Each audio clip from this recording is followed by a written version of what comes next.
So here talking with Lee Murray, co-editor on the forthcoming anthology This Way Lies Madness from Flame Tree. Oh, you have a copy. Wow. I have a pretend copy. I Oh, have a pretend draft copy. copy. Wonderful. Well, what can you tell us about this anthology, Lee, and how it came about and what inspired it? Oh, thanks so much, Greg. It's wonderful to be here chatting with you, longtime friend, and so nice to be able to spend a time in the weekend just having a wee chat about this fabulous project. Yeah, so it kind of came out of a little bit of work that all of us did, you and myself and Dave Jeffrey, with the Horror Writers Association Wellness Committee, their mental health initiative. And we realized that actually, a lot of the work around mental health and horror has been involved a lot of stereotypical tropes, tired sort of attitudes towards mental illness where people are demonized as being, the monster of the piece. They're always the serial killer and it's often, sort of around sort of evil, and people with mental illness are not necessarily evil, and in fact studies suggest that people with mental illness are more likely to harm themselves than harm someone else. And so we wanted to redress this a little bit and maybe put out some more positive portrayals of mental illness, which still include horror, still have those wonderful weird and absurd and horrific tales that are entertaining and sort of insightful, but not necessarily demonizing and stigmatizing people with mental illness. And so we realized it was a bit of a gap. And also, short stories are just so wonderfully accessible. So we were really, really lucky when Flame Tree came on board and said, "Oh yes, we agree with this, and we like this idea," and made us part of their wonderful Beyond and Within series that most people have probably seen some of these Yes. fabulous books. This Yes. one here just won the Bram Stoker Oh, award, just yes, I did hear continue that. with Death Ensues. So fabulous, fabulous series, wonderful reading. So when they came on board, oh, it's super exciting. So we had an open call and we had more than 1,400 Wow. entries for that collection. So clearly there is a gap and a need, and so super exciting, wonderful to be able to work with Dave Jeffrey. He brings so much understanding of mental illness, advocacy, because he's worked in the UK National Health Service, Mm. working directly in this field, and so that gave me so much confidence. Not only is he a wonderful writer in his own right, but he had all this experience and my own experiences with anxiety and depression, and as an editor, as a horror writer. But having Dave, as my collaborator on this project to curate and bring together this book has really been huge comfort, and just gave me, I don't know, some confidence in the quality of what we were bringing. And of course, all our authors brought their A game. We have some Yeah. emerging writers. It's absolutely incredible. World names in our book. So we're hoping there'll be something for everyone. Can But you, I was, I yeah, was just going sorry. to say, can you give us a little bit of an idea of um, the stories within the book without giving too much away, obviously, but Oh goodness, yeah. So we've got stories. Basically, what we are is you see that descent into madness, but you're in the head of the characters, and so we have our authors have really brought their A game in the sense that they've really used metaphor to elucidate these kinds of different kinds of mental illness, anxiety, depression, bipolar, all sorts of very. Maria O'Regan brought us one about a particular disorder where people believe that they are dead. oh yes, And so, yeah. and that was just fascinating. I knew nothing about it. It was just so fascinating to see her take on that. Of course, she's such a talented writer. Um, Yeah, so some absolutely just ex really wonderful metaphors that you would not have thought of. So, Yeah, and I just am super excited, different perspectives. Yeah, there's just a little bit of everything. I think people will be really surprised at the kinds of ways that our authors have approached these stories. They're just really incredible. that's great.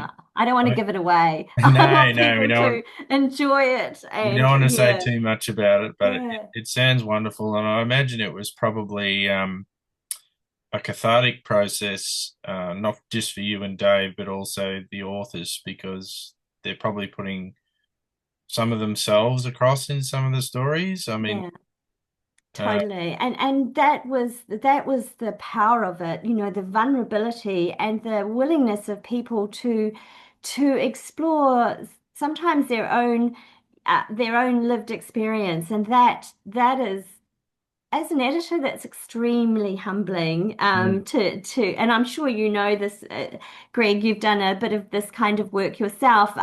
When people bring you their work, their precious work, and also there's so much of themselves in these stories, perhaps people that they know or family members or yeah, sometimes themselves. So, these are quite personal responses to the theme. So we just feel very privileged to have been able to curate the work and have that opportunity to sort of shape the project in some way. So yeah, it has been really something. I'm still quite moved by it. And when you edit, you'll read a story maybe 4 or 5 or 6 times, and each time, I've come away feeling, wow, mm, this is I'm, despite the fact that we had to turn away, close to 1,400 stories, yeah. I really feel we've got a wonderful, wonderful mix. But let's talk a little bit about the artwork because I was super excited when we were able to get you come on board, and particularly with this particular piece of art which you've got up there behind you, and I have the original. I'm very Yes. privileged to have the original version here in my office, which has been in pride of place for some years now, and just super. What inspired this actually, this particular piece of Uh, work? Because I don't know. You've never told me this story. no, I think, I mean, a lot of the artwork I do is, and I used the word cathartic before. I think a lot of it is sort of, my brain, my maybe some of my emotions on paper. Is just something about um, escaping into art and using materials to create something that just sort of, I don't know, de-stresses me. Um, I can't go through a day where I'm not drawing something or creating something, whether it be on paper or on a computer. And I think that particular piece was it's not personal, not a personal piece, nothing about me in particular, but it was just something that I needed to express on that particular day that I made it. And I just saw the date on the original there where you showed me, and that was drawn way back in 2017. So I wasn't going through anything in particular at the time. It was just seeing how I knew I wanted to create some sort of scene of anguish. That was about it. That was the goal. And I remember I drew the face and the hands, and I just looked at it and went, no, it's not enough. And so I added those little flourishes of white on the top there. And I think I was just trying to express that release of, some people have a lot of internal torment, and it could be for any particular reason. And it was just trying to show that being, let go in a way. So, I think that's really, really insightful because actually it's a similar process with writing, anything mm, creative where you can put that on the page in some way. And I think, I guess, there is something about horror art, and of course this is your field, horror art in particular, to, for evoking that sort of nebulous, difficult to capture feelings, those emotions, which really are so difficult to express in In words, yeah. yeah, yeah. Well, in words, I mean, obviously writers have to do it, but we do it in ways that are it's a different medium entirely. So, Mm, what is it about, art that just is it a little bit like the white space on the page where you can the understated, the unsaid things are in the imagery, in the tones, in the mood that you can create with a piece of yeah, art. I think you've nailed it there. I think I look at a blank piece of paper as it's not blank, it's just something that's waiting to be created on it. And the shadows and the dark and the light, um, it's sort of just an expressive way of yeah, that letting go and de-stressing. If like if I've had a particularly crap day for whatever reason, and which isn't very often, I just feel like if I just sit down and draw something, I'm going to feel better. And even though it's something I'm drawing something that may not necessarily be a pleasant picture, um, it's just that getting it out of the system for me that I works. think you say that. That's interesting that you say that it's not a pleasant picture because actually, I find so much beauty in this. Absolutely Yeah, love and the beauty of it, of the, I don't know. I just feel when I look at it, I feel, yes, somebody gets me and that, this is how I feel sometimes. And you saw it. I feel mm, like that you spoke to me through this piece of art because this is exactly what I'm feeling. And that there is so much solace in knowing that you're not alone in yeah. in suffering or feeling a particular way. And it I might guess when not be I all the said time. not necessarily a pleasant picture, I guess some people have seen my work and commented or grimaced at it because it has a horror sort of feel to it. And obviously, not everyone has anxieties or concerns about things. They can, they're very fortunate in that regard. So maybe it just doesn't resonate with them where it did with you because of your, you said you occasionally get anxiety and things. And I guess it resonates with people who have those feelings. And I like to explore horror because it's I mean, it's just a part of life. I mean, you only have to look at the world right now and what's happening and see the horrible things that are going on. And people are under a lot of stress and concern about it. And again, it's just me trying to express that through artwork. And sometimes, yeah, it's going to resonate with people. And obviously, it resonated with you, and because you wanted to use it for the cover of this book, and I think not to blow my own trumpet, but I think it suits the book itself. It's probably you couldn't have It's had perfect. anything better, It's really. absolutely perfect. It Uh, totally is. I just Yeah, I just wonder about that. Does the fact that you're also a horror writer yourself make it easier to understand kind of where an editor or a publisher might want to pitch that, that how do you balance that beauty with also the striking, the horror mhm. aspect, I wonder about that. And does being a writer and understanding that, what it is that draws people to horror, does that help in some way, you I think, of hitting I the think mark? so. I mean, when I write, I can picture everything that I want to write about in my head, and I guess that's because I'm an artist as well. So it's quite easy for me to make that connection. Having said that, I find the writing more challenging than I do the art. It's easier for me to sit down and paint something than it is to write something. Um, and when I'm doing book covers and things with authors, it's a lot of the time it's trying to get them to understand that you don't have to recreate an entire scene on a front cover. and some of them do want to do that, and I always try and lean them back towards, keeping it simple and using that singular or, very tight evocative image that gives the reader a sense of what could be inside the book, because you don't want to give everything away. Uh, Right. so I think I always take that approach with my artwork, is whether you see a lot of my paintings and they're usually just singular images, that just want to give the viewer something to think about, whether that's thinking about themselves or a situation, or a lot of my paintings are, they focus on skulls or things like that, and that term memento mori always sort of sticks in the back of my mind. Life is finite, and death is a reality, and you can't ignore it. It's out there, and I like to sort of use my art to express those thoughts and feelings.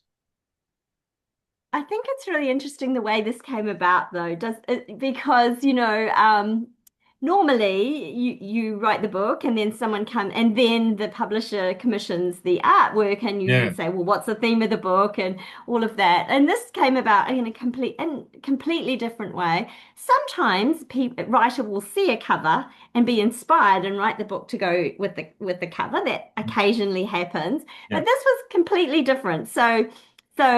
I was working on an article for a local news outlet around horror and mental health. It was around I think to do with Mental Health Week or something like yeah. that. Some many years ago now. Well, it must have been Not long. Yeah, not long after. 2017. Yeah, And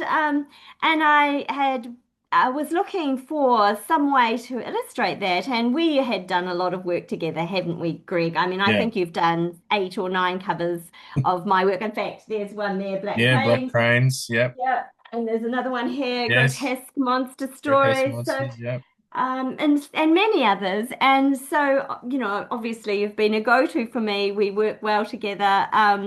And so I reached out to you and said, "What have you got?" And you straight away knew exactly what I was trying to get at. So I think happily for us, we have a bit of a rapport. We're friends. Mm. And so you came back to me with this lovely, wonderful, wonderful piece, which it's just one of my favorites. And and and that was that. So that was Yeah. that. Was it That a was that. similar So, similar situation when you were thinking about artwork for this book? You just immediately thought, "Oh, let's use Greg's piece," or was there discussion around? yeah, so it's not my call, isn't it? It's not the editor's call to say what the cover is. That's always the prerogative of the publisher.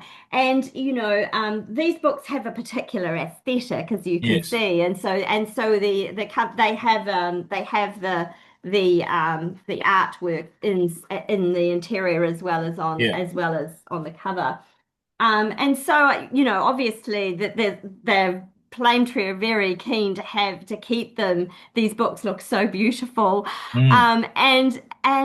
But they have to fit the theme, of course. And so straight away I just thought, whoa, well, this already fits our theme so perfectly, that descent into madness, that how do we get inside the heads of people and just truly understand and put it out there and confront those fears straight away? Because there is a lot of fear about we're frightened about suffering from mental illness, but we're also Mm. frightened that of those people who have it because we don't understand what's going on, and often it's tricky to tell you what's going on because Yeah. when you've got mental illness, it's very confusing and scary time. And sadly So too, there's still a stigma around it. totally, yeah, Mm. totally. So I went to Flame Tree and said, "Look, I have this piece.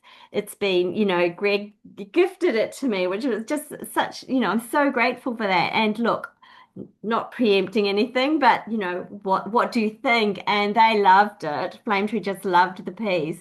And then, of course, you worked with them to develop it further, and bring the fantastic colorway in, and that just it's given it something fresh and new and So I'm super excited. I think it is the right, for me, it's just the right piece. It just spoke to me so much. And so I was so thrilled when Flame Tree came on board and said, we agree, we like this piece, we think it has a story and it tells the story of this work. So yeah, I was thrilled about it. And I hope it's been a great process for you. It So has.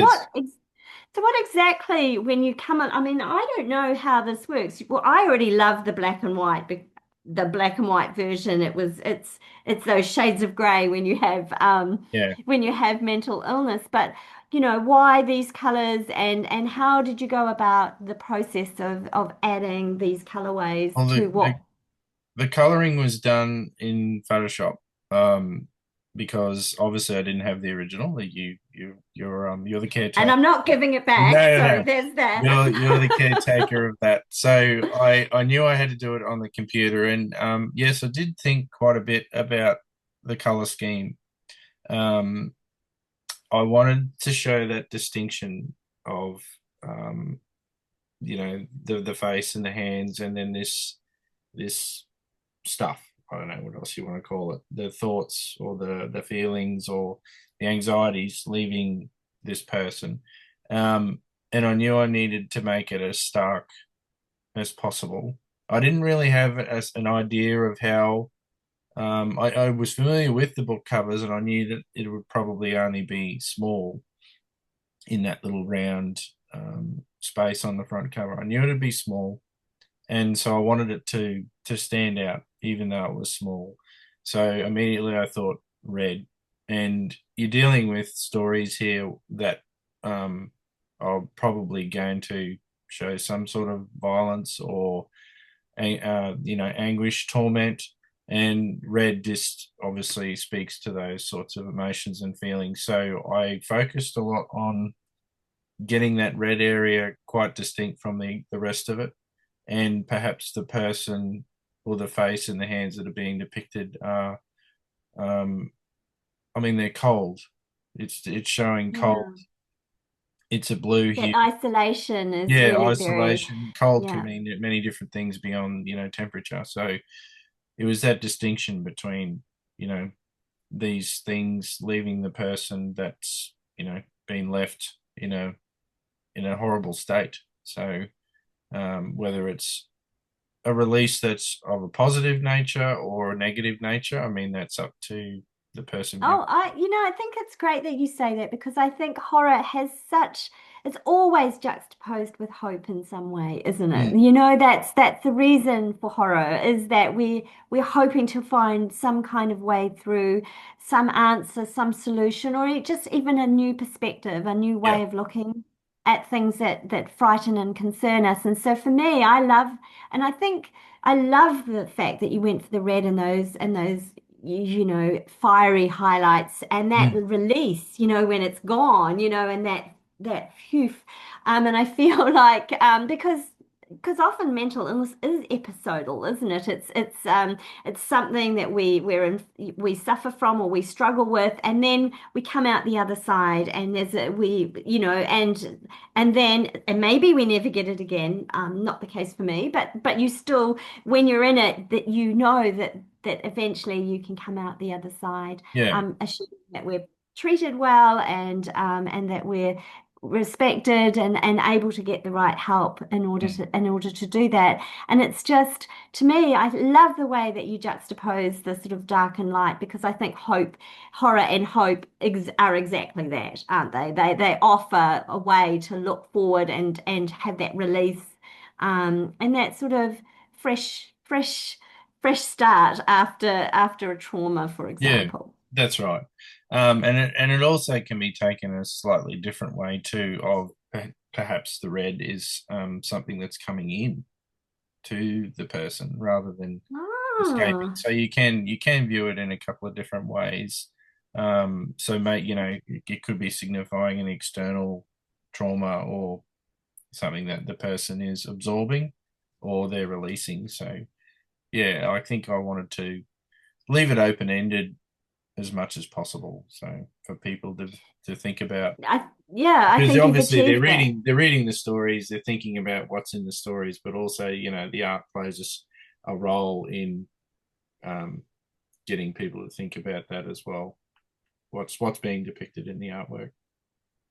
Yeah, I totally agree. I think that it reflects that theme so well, and yeah, yeah, it's a perfect piece. I'm so grateful to you, Greg, and it is my favorite, one of my favorite pieces. So, well, we say that, but I know you've done 8 or 9 books Yeah, of my I've done a lot covers of of your mine. covers, And every time I say, this is my favorite one, Greg, it's my and favorite. until the Um, next one, right? that's no, well, I think the point is they're all appropriate. They all Yeah, fit perfectly with the contents of the book. They imply rather than tell the whole story, yeah, and they allow the reader to experience the book project, the book themselves, and make their own opinion. And I think it is a metaphor just in the same way as the stories in this collection are a metaphor for different types of mental illness, yeah. vampires and what have you. Where there's a kitchen sink and there's a bathroom sink and all sorts of very interesting metaphors for mental illness. So I think it represents a metaphor in the same way. Yeah, yeah, and it's an entry point for the book. It's like sort of like you're opening the cover of the book. You're also opening a door to what's inside, and I think the artwork also illustrates as well that you're opening the mind of this of the people or the characters within the book. So you're about to venture inside and see what lies within. Yeah. Well, Yeah. it's been fantastic chatting with you, Greg, and I really appreciate you talking to us about this art piece and also just being open to it because it is my favorite for the moment of the moment Yeah. piece. Reflecting mental illness, and I just am yeah delighted to have you on board with this project and to be the face the front cover facing image of this work. So thank you so much. And thank you, Lee, and to Dave, and also Flame Tree for yeah, coming to me and asking to use the artwork. I'm very proud and honored to have been involved, and yeah, really looking forward to the release, which I believe is in September. September, yes, absolutely, and I'm looking forward to that too. And do you know, Greg, I'm heading to Brighton for World Fantasy this Oh, year, lovely. and so it'll be my first chance to actually meet Dave in person, and hopefully some of the contributors that I haven't met yet. So that's going to be quite special. Well, So that'll be just maybe you can after the release. take the picture with you on a little bit of a tour. Oh, and yeah, no, that's a thought, isn't it? Yeah, That's a thought. Yeah, no, I'm very excited. I think Flame Tree will be doing some promos using the artwork, which, I'm sure is people will be excited about. I've So, because it already is stunning. seen lots of the stuff about the blog tour, which looks really exciting, and I think I may have even seen a glimpse of what the artwork will look like inside. I think they may have done a cool little effect with it. I'm not sure, but Oh, okay, yeah, cool. it looks really good. So yeah, I can't wait. Personally, can't wait to receive the book in my hands and read the stories as well. Yeah, I Sound good. can't wait to get it actually in my hands, other than my little draft copy. I can't Wonderful. wait to actually have it too. So thanks so much for talking with me, Greg. I really appreciate it. And I hope the readers will like the piece of artwork, which will is the entryway into This Way Lies Madness, which is coming in from Flame Tree Press in September. Thanks very much, everyone, for joining in. Thanks, Lee. Bye.